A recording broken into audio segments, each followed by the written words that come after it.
Je reprends donc sur une explication et la correction de ces exemples. Donc, je venais juste de finir par dire que multiplier par 10 puissance n avec n un exponent positif revient à augmenter de n rang le nombre, c'est-à-dire à décaler la virgule de n rang vers la droite.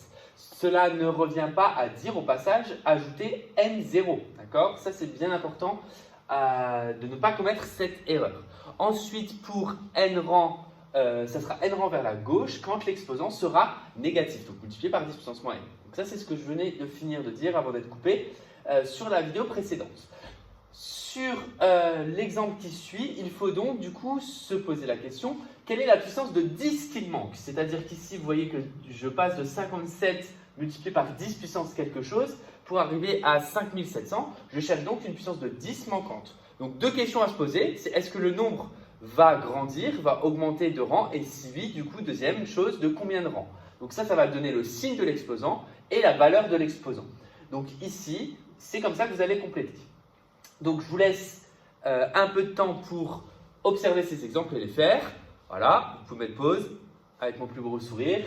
Et maintenant, moi, je passe à la correction. Donc, 7 multiplié par 10 puissance 3, ça revient donc à augmenter de 3 rangs le nombre, c'est-à-dire il va passer de 7.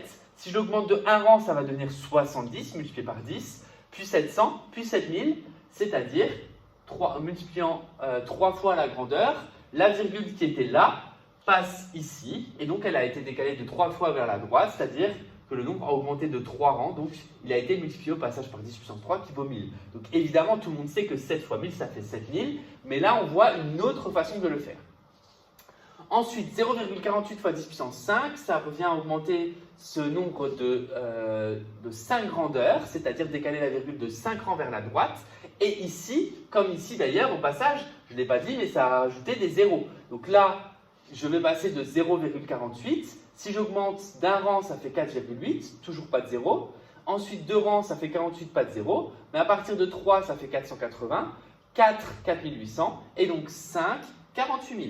Donc le résultat, c'est donc 48 000. La virgule était ici. Si vous la décalez de 5 rangs vers la droite, elle passe ici. Donc ça m'a fait rajouter 3 zéros. Et donc vous voyez que ça ne fait pas rajouter tout le temps des zéros. Et en tout cas en l'occurrence ici, pas 5 zéros. Ensuite, multiplié par un exposant, cette fois-ci négatif, 10 puissance moins 2. Donc 10 puissance moins 2, ça va faire que mon nombre va diminuer de 2 grandeurs. La virgule à la base, donc de 360, elle est juste après le 0, ce qui va me donner 3,6. Et vous voyez, ici, il n'y a pas d'histoire de 0 rajouté au coup. Ensuite, multiplié par 10 puissance moins 3, la virgule étant déjà placée, cela revient donc du coup, 1 rang, ça ferait 0,427, 2 rangs, ça ferait 0,0427, et donc 3 rangs, ça fait 0,00427. Voilà du coup pour la multiplication par ces puissances de 10. Maintenant, je dois donc trouver les puissances de 10 manquantes, c'est-à-dire me poser les deux questions, comme je vous l'ai dit. Est-ce que le nombre est agrandi ou est-ce qu'il est diminué pour savoir le signe de l'exposant et de combien de rangs? 57, la virgule, donc on passe de 57 à 5700. Donc ici, je vais mettre 10 puissance à chaque fois, donc 10, 10, 10. Et pour l'exposant, du coup, je passe de 57, où la virgule est ici, à 5700. Ça a été augmenté de 2 grandeurs, donc 10 puissance 2. 3,5 pour passer à 0,035. Cette fois-ci, ça a été diminué, donc un exposant négatif. La virgule était ici. En comptant, elle se retrouve ici, donc de 3 rangs vers la droite, donc 10 puissance moins 3. 1914, c'est passé à 0,1914. Ça a été diminué, donc un exposant négatif. La virgule était ici. Elle passe 4 rangs avant, c'est-à-dire 10 puissance moins 4. Voilà pour ces exercices. Donc ces exercices seront combinés avec le petit 1 sur les propriétés, très important pour donner tout ce qui est notation en écriture, ce qu'on appelle écriture scientifique, c'est-à-dire donner sous forme d'ordre de grandeur la valeur de n'importe quel nombre.